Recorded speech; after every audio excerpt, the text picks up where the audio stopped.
Bonjour, voici une petite capsule vidéo qui est une initiation à l'ikigai.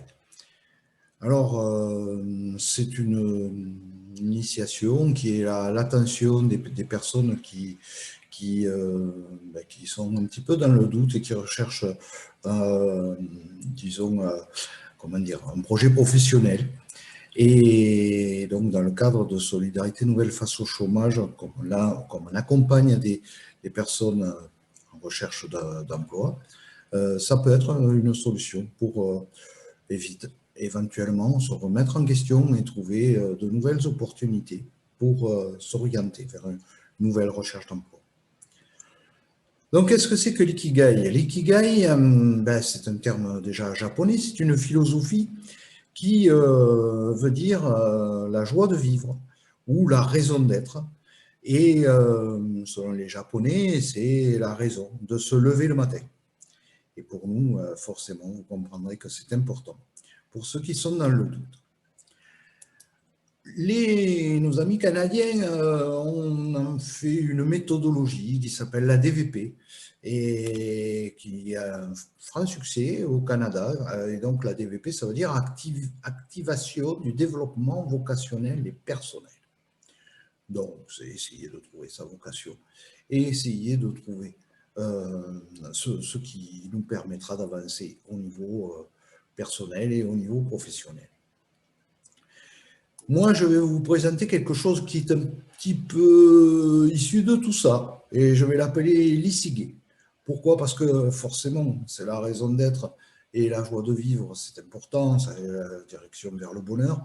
C'est sûr qu'à l'issue de cette capsule, eh ben, si ça vous aura apporté plus de satisfaction et peut-être un peu de confiance sur l'avenir, ben, ça serait déjà bien.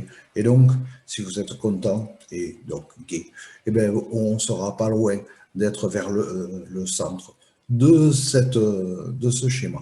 Et ça, je vais vous expliquer maintenant comment je vais m'y prendre pour vous expliquer tout ça dans une vidéo où il y aura bien sûr de la théorie et de la méthode, mais il y aura aussi de la pratique, puisque vous allez pouvoir faire votre exercice personnel. Bien sûr, je ne vais pas pouvoir corriger ou je ne vais pas pouvoir vous apporter beaucoup de support par rapport à votre exercice personnel, tout au moins dans le cadre de cette vidéo. Derrière, donc, je vous donnerai un exemple pour que vous puissiez voir comment ça se passe par rapport à l'exemple et ça vous permettra de faire une autocorrection. Et je vous ferai apparaître des petits icônes comme cela qui vous permettront d'arrêter la vidéo si ça vous intéresse pour pouvoir faire votre travail personnel. Si ça ne vous intéresse pas, ben vous laissez filer, la vidéo va continuer d'elle-même. Quand vous aurez fini votre travail personnel, bien sûr, il faudra penser à relancer la vidéo, sinon vous comprendrez bien que ça ne peut pas fonctionner tout ça. Voilà, donc j'espère que vous avez compris. Donc à chaque fois qu'on aura terminé un truc, on repassera un bout de théorie, un bout d'exercice pratique, un bout d'exemple de solution et bien sûr de l'autocorrection. Donc maintenant que tout ça a été compris, on va pouvoir faire le premier exercice. Eh bien, le premier exercice, ça va être très simple. Je vais vous demander de prendre une feuille et sur cette feuille, de représenter les quatre cercles que je vous ai mis au milieu donc, de votre écran. Donc ces cercles-là, on va les utiliser bien sûr par la suite. Et on y réutilisera donc la feuille. Alors vous pouvez faire un screenshot, vous pouvez faire ce que vous voulez. Enfin, bon, vous utilisez les techniques qui vous conviennent le mieux. Le compas, c'est un truc aussi qui est intéressant. Bon, enfin, ça vous débrouillez. Maintenant, vous voyez, je vous ai mis ça. Ça veut dire que c'est le moment où on va passer à la solution commentée. Et voilà. Et bien sûr, ça s'affiche. Exemple de solution commentée. Normalement, vous avez dû faire un truc qui ressemble à ça. Et voilà. Et si vous n'avez pas fait ça, eh bien, il ne vous reste plus qu'à corriger et donc faire une autocorrection. Voilà, bon, là, ça c'était un exemple simple. Maintenant, on passe à un peu plus sérieux et on va regarder comment trouver sa raison d'être au travers de l'ikigai. Donc, on va passer forcément de la théorie et de la méthode. Et cette théorie et la méthode commencent par un premier point qui est l'exploration de qui l'on est. Eh oui, nos moteurs, nos goûts, nos traits de personnalité, tout ça c'est important de savoir. Et de le formaliser aussi, parce que des fois on le sait, on croit le savoir. Et bon, c'est bien quand même de faire le point. Et en particulier si vous travaillez avec un binôme, ça permettra, ou un coach d'ailleurs, ça permettra aussi de bien lui préciser ce qui est important, ce que vous savez faire et ce que vous aimez. Ce que vous savez faire, on va le mettre dans le cercle bleu. C'est les compétences, c'est les talents et c'est ce en quoi vous êtes doué.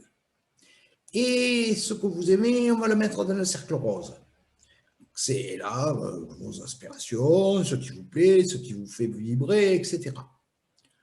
Bien sûr, à la croisée de ces deux cercles, vous allez y mettre vos passions. C'est vraiment là ce sur quoi vous aimez vous investir et qui est bien sûr forcément entre ce que vous êtes doué, ce pourquoi vous êtes fait et ce que vous aimez. Donc, maintenant, l'exercice c'est simple. Puisque vous avez déjà votre première feuille, c'est de mettre des trucs dans le cercle bleu, ce en quoi je suis doué, et des trucs dans le cercle rose, ce que j'aime, et bien sûr, de nous expliquer quelles sont vos passions entre les deux. Hop, on arrête, et moi, je continue. Et on passe à l'exemple de solution commentée, qui sera l'exemple de monsieur Alexandre. Je me suis pas cassé. Bon, alors, qu'est-ce qu'il nous dit, l'exemple? Il nous dit qu'il est doué, et il est doué en quoi? Il est bon à rien et pas mauvais en pas mal de choses. C'est un généraliste. Ah ben oui, mais ça c'est... Oui, il n'y a pas des experts de tout, hein, mais il y a des gens. Alors bon, à rien, ça peut-être que c'est ce qu'il croit, hein, mais quand il dit qu'il n'est pas mauvais en pas mal de choses, on va bien sûr le voir. Et être généraliste, c'est quand même aussi quelque chose d'important qui est apprécié de nos jours.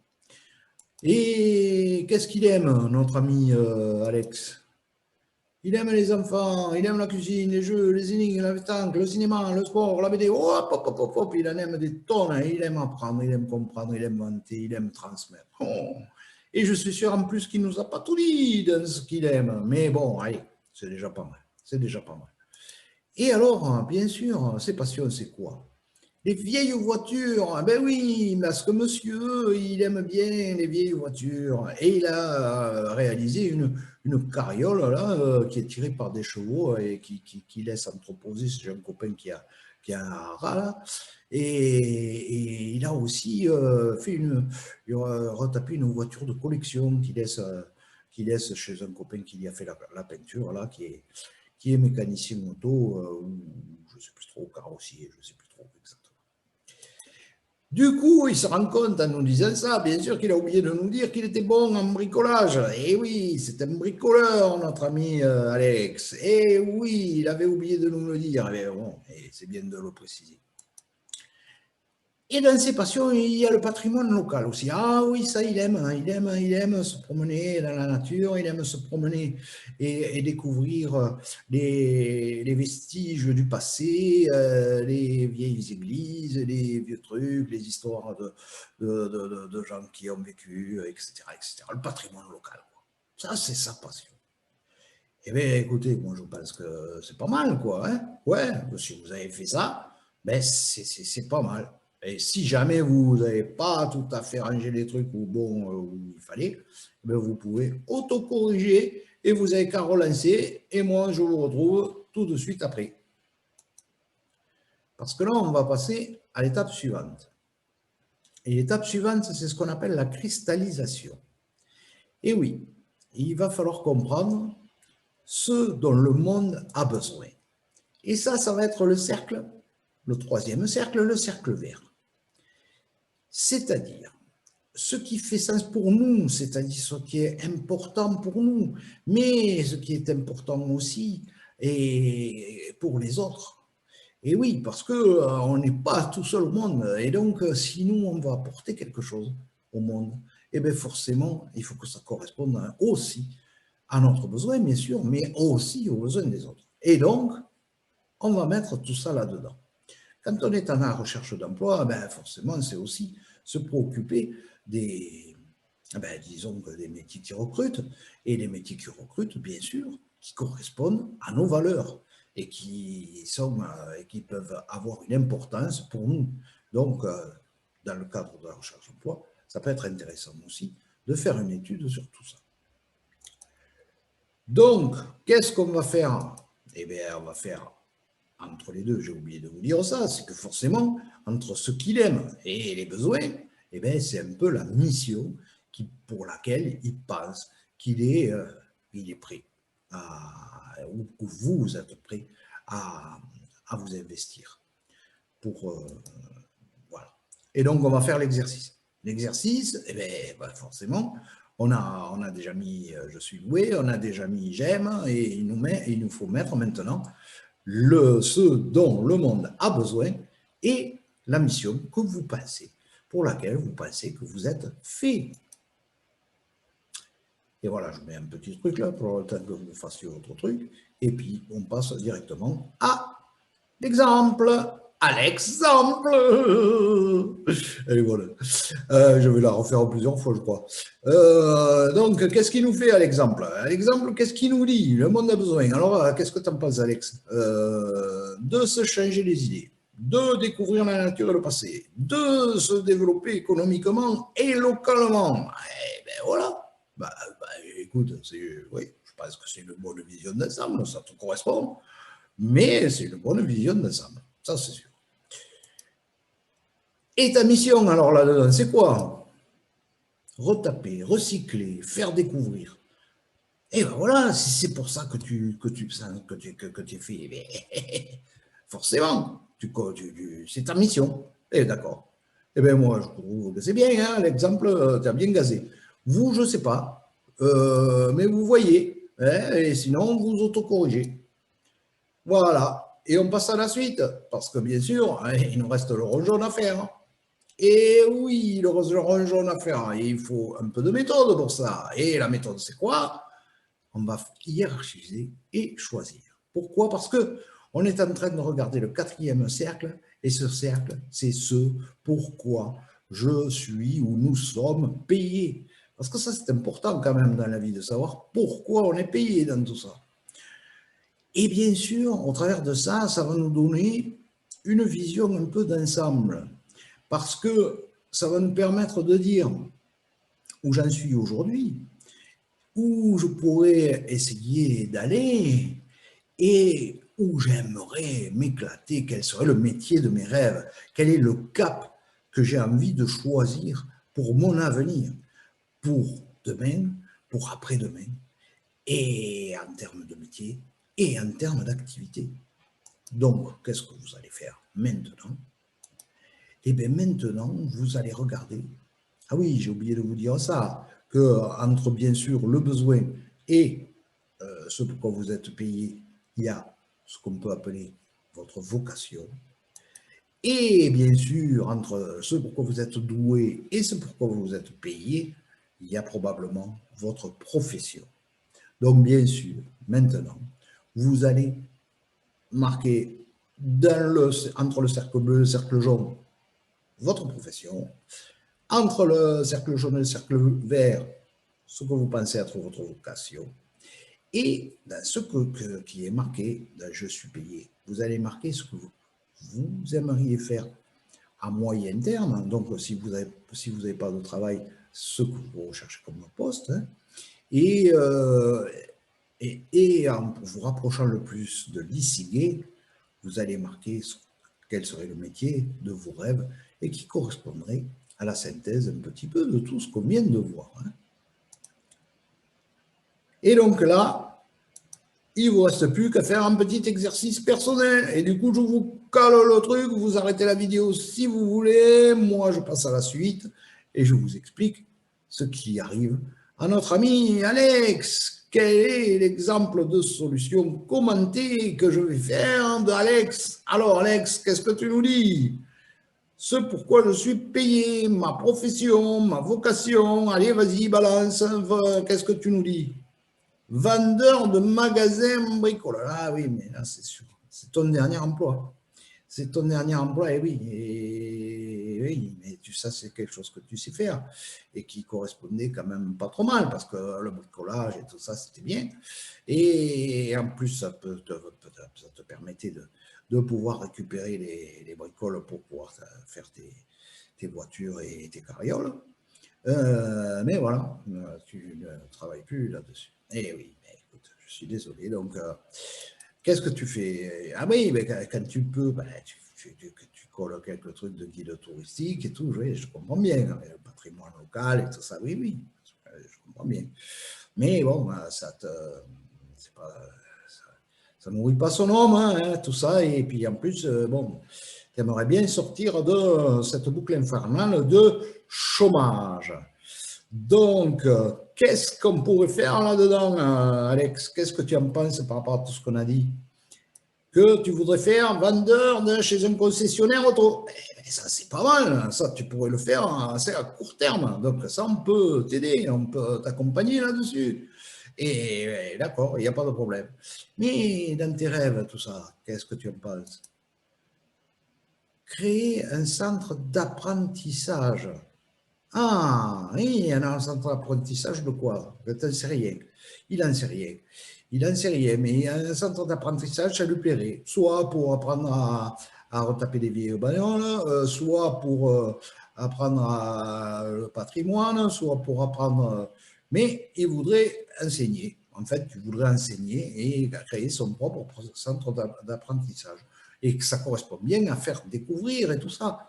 Retaper, recycler, hein, n'oublie pas, peut-être que ça pourrait te servir. En fait, bon, voilà.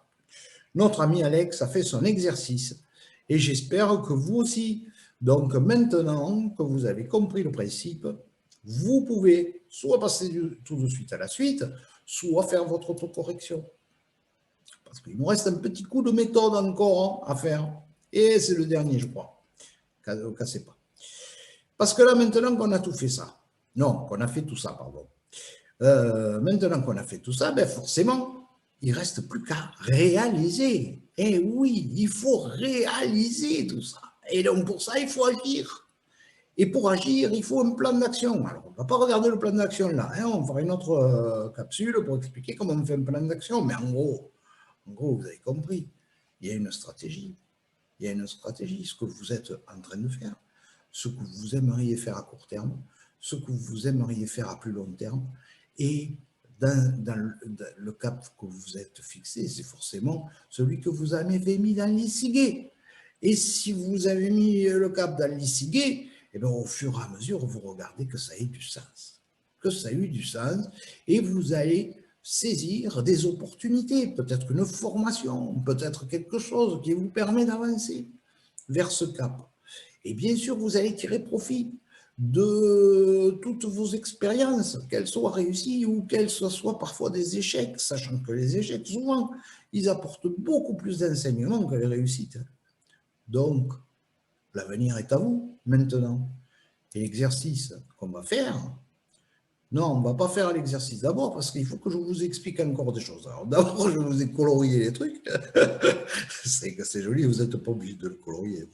Mais voilà.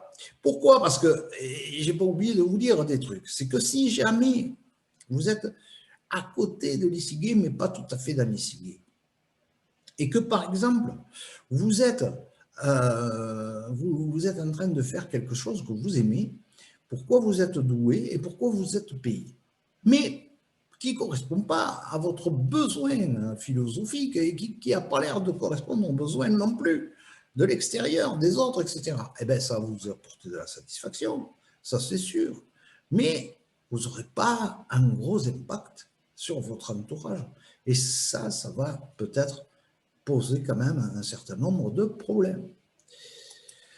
De la même manière, si vous faites quelque chose pour quoi vous êtes doué, que vous aimez, mais qui correspond à un besoin, c'est sûr, ça va vous apporter du plaisir, de la satisfaction, mais si ça ne vous permet pas d'être payé, c'est pas quand même cool, quoi. Je ne sais pas, faut y penser. Enfin, et non pas enfin, il en reste deux.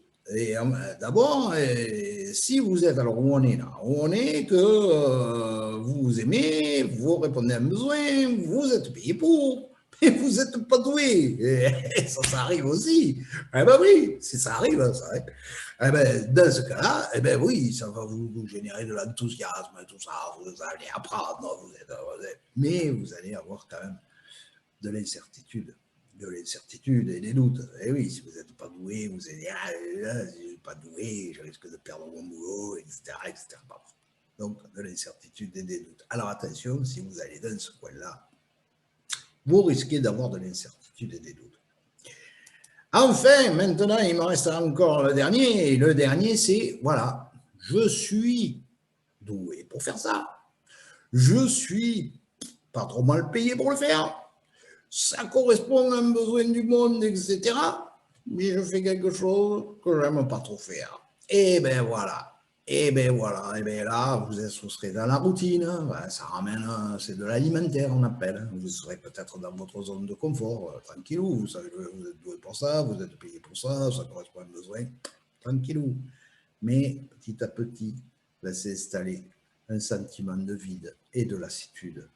Parce que il faut que ça corresponde quand même à des choses que vous aimez faire. Et c'est une évidence, mais des fois on l'oublie, cette évidence. Donc, faites attention à ces petits coins-là de l'ikigai, mais si vous ne le faites en connaissance de cause, parce que ça correspond à une étape de votre plan d'action, si ça correspond à ce que vous avez décidé, le passage obligé que vous avez décidé de faire pour avancer vers votre cap, alors vous l'accepterez mieux et alors vous serez content de faire quelque chose qui ne vous plaît pas tant que ça finalement. Hein? Et voilà. Donc maintenant, on va faire l'exercice pratique. Eh bien, l'exercice pratique, forcément, c'est à faire quand c'est le bon moment. Et de temps en temps, vous repassez la capsule ou vous reprenez votre ikigai, vous corrigez, etc. et vous regardez où vous en êtes. Et si vous avez fait le plan d'action, vous regardez aussi par rapport au plan d'action. Donc moi, je crois que j'ai terminé pour aujourd'hui. Donc rappelez-vous quand même que le chômage n'est pas une fatalité, qu'il ne faut pas rester seul. Et ça, c'est sûr. Faites-vous accompagner. Il y a des gens très bien chez Solidarité Nouvelle face au chômage, des bénévoles qui sont prêts à passer leur temps et à vous aider, quels que soient les problèmes que vous rencontrez. Vous pouvez appeler le 0805 034 844. Sinon, vous faites snc.asso.fr. Et pour moi, je vous remercie de votre attention et je vous dis à la prochaine!